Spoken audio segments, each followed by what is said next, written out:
Supreme court के नए order के बाद देश के लाखों बच्चों के मन में एक ही सवाल, तो ये सवाल है कि यूजीसी पर रोक लगाई क्यों। 15 जनवरी के बीजेपी के द्वारा एक कानून लाया गया जिसका नाम यूजीसी का। कानून का कहना यह था कि कॉलेज में पढ़ रहे विद्यार्थियों के साथ कोई जातिवाद करता है बिना किसी सबूत के उनके ऊपर केस कर सकते। और ये कानून सिर्फ ST, SC और OBC के लिए था। यह कानून जनरल कैटेगरी के लोगों के लिए विरोध में। तब से इस कानून को लागू किया गया, तब से जनरल कैटेगरी के लोग हल्ला मचाए हुए।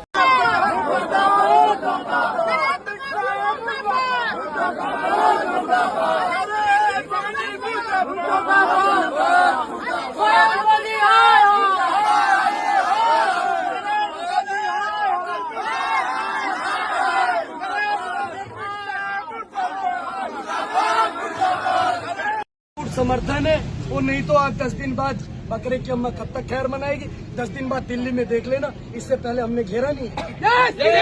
जाके फाइनली सुप्रीम कोर्ट का एक नया फैसला आया। बताया जा रहा है कि इस कानून को स्टॉप कर दिया गया, लेकिन आखिर क्यों बताया जा रहा है। सुप्रीम कोर्ट के फैसले के द्वारा एक बात बताई जा रही है, कुछ मामलों में यूजीसी का सीमा से बाहर जाकर फैसले ले लिया, किसी सही प्रक्रिया के छात्र और कॉलेजों पर सीधा आदेश का कानून बना देना जो यूजीसी एक्ट से मेल ना। सुप्रीम कोर्ट ने कहा किसी कोई सरकार नहीं है, सिर्फ सलाह और रेगुलेशन दे सकते, लेकिन मनमानी कार्रवाई नहीं कर सकती। सुप्रीम कोर्ट ने कहा कि अगर यूजीसी कानून को लागू करना है, इसी कानून के दायरे में रहकर काम करना पड़े, छात्रों और संस्थाओं का उल्लंघन नहीं होना चाहिए। तो आदेश यूजीसी एक्ट के खिलाफ, अगर आसान भाषा में कहे तो यूजीसी ने अपना कानून का दायरा पार कर दिया। सुप्रीम कोर्ट ने इसका रोक लगा। आपका राय क्या है? आप किसके ओर से है, जनरल ओर से है कि OBC ओर से? अपना राय कमेंट में जरूर दीजिएगा। मिलते हैं नेक्स्ट वीडियो में, तब तक के लिए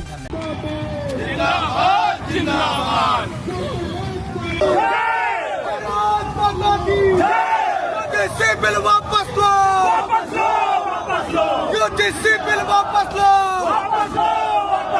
सवाल एकता जिंदाबाद, सवाल एकता जिंदाबाद, वंदे मातरम, जय श्री राम, जय श्री राम। वापस लो, वापस लो, जिंदाबाद, जिंदाबाद, जिंदाबाद, जिंदाबाद, जिंदाबाद। काला कानून वापस लो, वापस लो, वापस लो, काला कानून वापस लो, वापस लो, वापस लो, जिंदाबाद, जिंदाबाद, जिंदाबाद, काला कानून वापस लो, वापस लो, वापस लो, यूजीसी बिल वापस लो।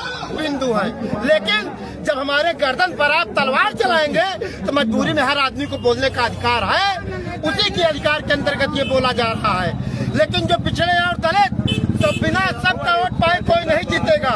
जो राजनीति कर रहे हैं उनको सड़क पर आना होगा, केशव प्रसाद मौर्य को बोलना होगा।